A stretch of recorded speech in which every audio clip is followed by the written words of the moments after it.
And we begin this half hour with a story you'll see only on 7. After losing her father in a deadly officer-involved crash, the daughter of attorney Clifford Woodards is breaking her silence.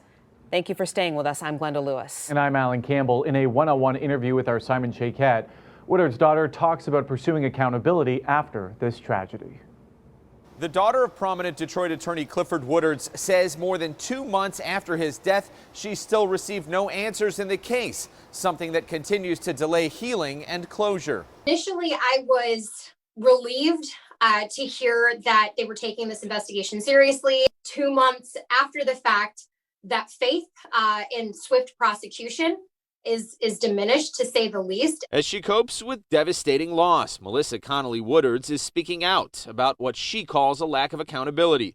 Her father, attorney Clifford Woodards, died in early February, yet she says no one has informed her whether or not the officer who struck his vehicle after failing to safely stop will be charged. I'm sitting here waiting for Wayne County Prosecutor's Office to validate the value of my father's life. After checking with Detroit police, we've confirmed findings of an investigation were sent over to the Wayne County prosecutor. However, a spokesperson for the prosecutor says a final report from the medical examiner is yet to be completed. I'm yet another person waiting for someone to be held accountable for the death of a Black man.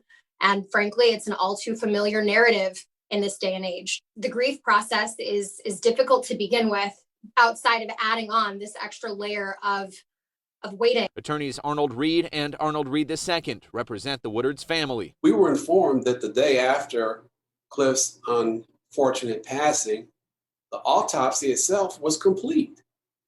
The report hasn't been done. Simon? After the death of Clifford at West Chicago and the eastbound Jeffries service drive, Chief James Craig said preliminarily findings showed officers had lights and sirens turned on responding to an emergency at 1 a.m., but failed to stop sufficiently at a red light. They appeared to not see Clifford's vehicle while slowing down from speeds at or above 50 miles an hour. Chief Craig was very expeditious and thorough. We know that. Put the report together.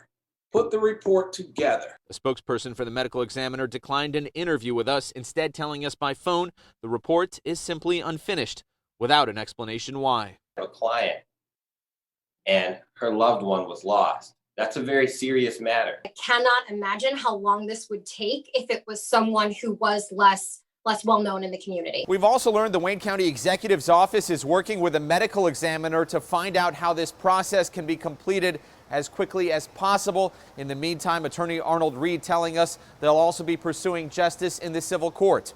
Simon Shaykat, 7 Action News.